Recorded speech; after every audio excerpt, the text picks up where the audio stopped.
Here's the fact. All of you have extraordinary capabilities. All of you. Quit running away from the gift. Your gift will make room for you. Stop trying to be something you ain't gifted at. All of you have this gift. Identify it. It's the thing that you do the absolute best with the least amount of effort. That's what you should be doing. You're wasting your time pursuing your passion. The Bible does not mention passion. It mentions your gift. What are you gifted at, and do that? Stop tripping. You can do that. You have to jump. There is no way around it. You have to jump. You got to take a leap of faith. You got to dash off that cliff, and you got to jump out there as far as you can. Life is really 10% what happens to you and 90% what you do about it. Don't give up when reaching your dream is difficult. Listen, if success were easy, you've heard it a million times. Everybody would be successful. It requires a grit and a toughness to be successful.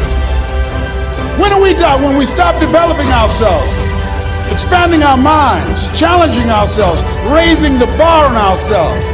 One great American said, I choose not to be a common man. It's my right to be uncommon if I can. I seek opportunity, not security. I do not wish to be a kept citizen, humbled and dulled by having the state look after me. I want to take the calculated risk, to dream and to build, to fail and to succeed. I refuse to live from hand to mouth. I prefer the challenges of life to the guaranteed existence, the thrill of fulfillment to the still calm of utopia. I will never cower before the master, nor bend to any threat. It's my heritage to stand erect, proud and unafraid, to face the world boldly and say, this I have done. That's what it means to be a part of peak potentials. Your unquenching desire, an uncommon desire to manifest your greatness. There is another level. The only reason you keep saying there isn't is you feel so exhausted about where you are. But life, the universe of God, is just testing you because there is another level. If this is good, giant jump to excellence, giant start good, poor to good to excellence. There's a level where all your dreams are realized. There's a level that you've always dreamed about. It is real. It has not gone away. But it takes that extra burst when you think there's nothing left. There's no way. You've tried everything 10 million times and you keep going. It's almost like God is saying, if you keep hitting this wall enough times, I will see that you will not stop, that you are filled with that level of determination, faith, and courage, and then the door opens and you get to that next level. But what most people don't know is the next level is just 2 millimeters above. And it's called outstanding, ladies and gentlemen, outstanding. Only those that can see the invisible can do the impossible. You have to be able to see what doesn't exist in order to be able to pull off or achieve what in most people's minds seems to be impossible. Only those that can see the invisible can do what seems to be impossible. What I want to share with you is how to begin to get a larger vision of yourself and how to begin to make this your decade. Because in order to do that, it's going to be very challenging. It's going to require a lot of work on your part, an ongoing process of personal and professional self-mastery. And it's going to require that you begin to see yourself worthy of the requirements in terms of effort, in terms of commitment, in terms of action, in terms of preparation, or whatever it is that you need to do in order to take your life where you want to take it. So one of the first things I ask you to do is I want you to look at your life right now and think about something that's important to you, something that gives your life a sense of value. Think about something that you'd like to have, or something you'd like to create for you or your family or for society. I want you to hold this thought in mind. Now, one of the first things I want you to do is don't worry about the inner conversation that you're going to have. Don't worry about how you're going to do it.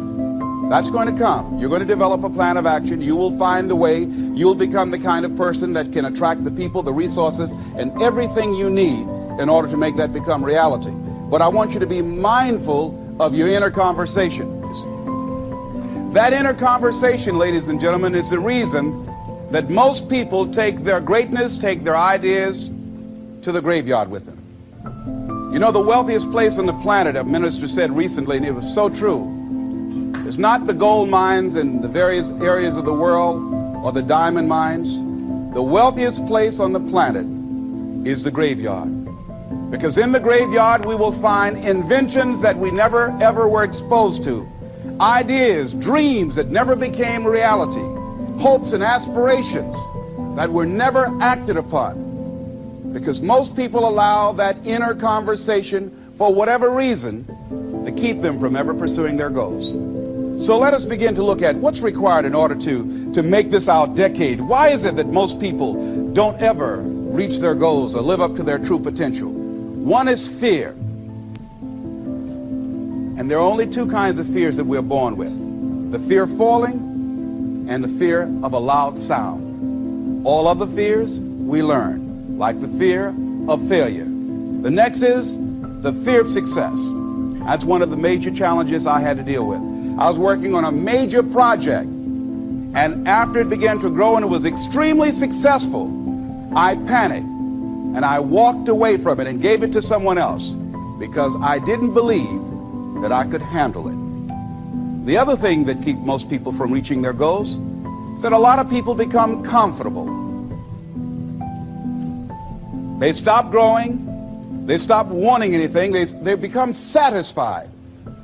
They stop looking at ways in which they can improve themselves. They stop putting things in front of them. I was reading something by a great man, George Bernard Shaw, and he said something to the effect that to have succeeded is to have finished one's business on earth, like the male spider who is killed by the female spider the moment he has succeeded in his courtship. And he goes on to say, I like a state of continual becoming with a goal in front and not behind. The other thing that keeps us from reaching our goal is not feeling worthy. That's where a lot of people get stuck. Because see, when you don't feel worthy of your goal, you will begin to unconsciously engage in self-destructive behavior, like procrastinating, constantly putting things off, squandering your time, and that's what life is made of.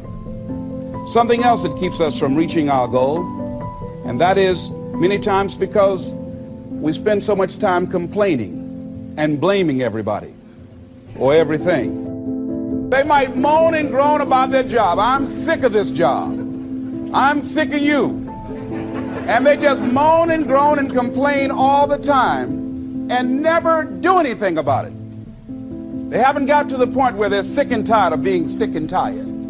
They just have enough energy to complain about it, and they consider that, in fact, they believe that that's equivalent to doing something about it, just complaining. No, that can't get you where you want to go. That cannot create your reality for you. The other thing that keeps most people from realizing their true greatness and their true potential, circumstances, their environment. There are many people who believe because of where they're born, because of the area where they are in life and where they find themselves, that's all they know. Given my circumstances, ladies and gentlemen, I shouldn't be doing what I'm doing right now.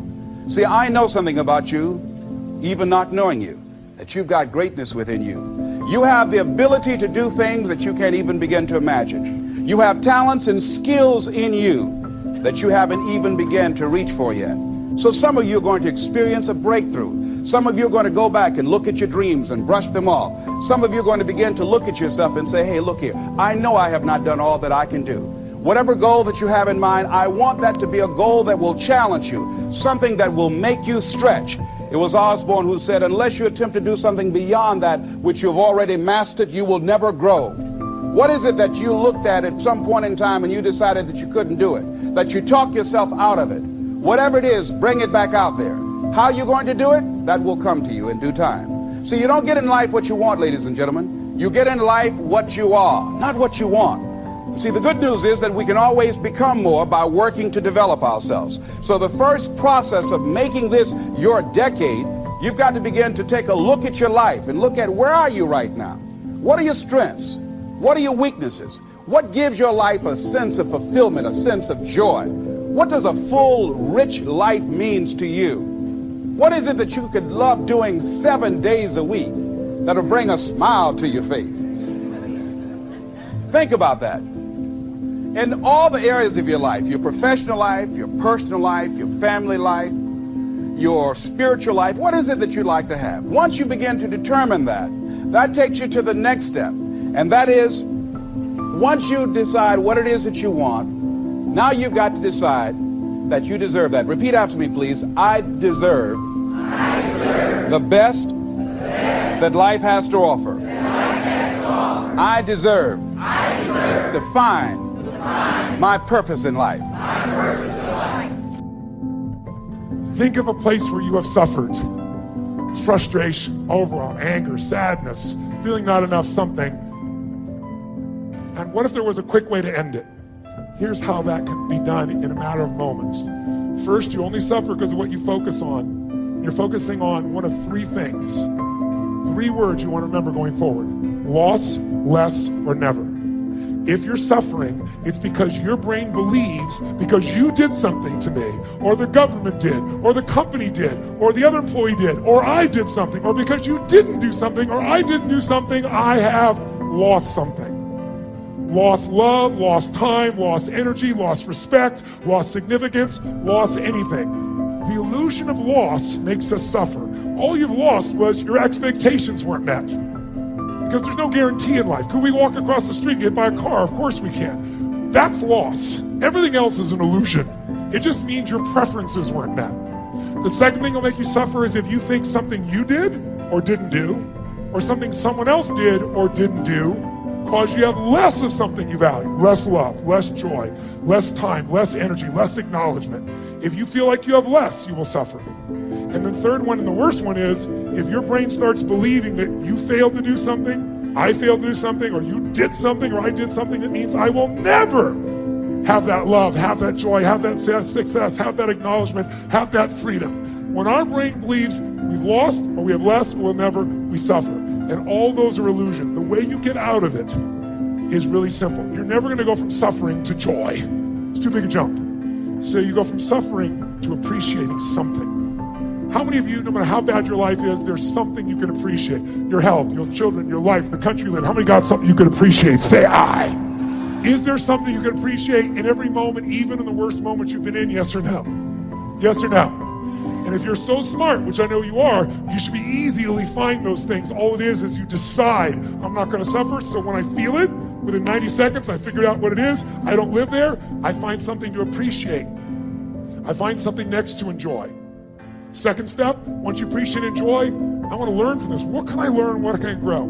If in the middle of that problem you learn from that relationship, then it's not about ending a relationship anymore. If you grow from it, you're going to feel alive. And thirdly, third step, after appreciate, enjoy, learn and grow, throw it up. If you do anything loving, if you give anything, if you're grateful, your suffering will end. Are there people that have been in concentration camps that were able to end suffering even though there was physical pain? Yes or no? What I learned through all this pain in my body was there's pain and there's suffering. Want to know the difference? Pain is that shock feeling of pressure and tension running up my spine. Suffering is, why did this happen to me? Will I ever be able to do this again? Can I ever get back on stage?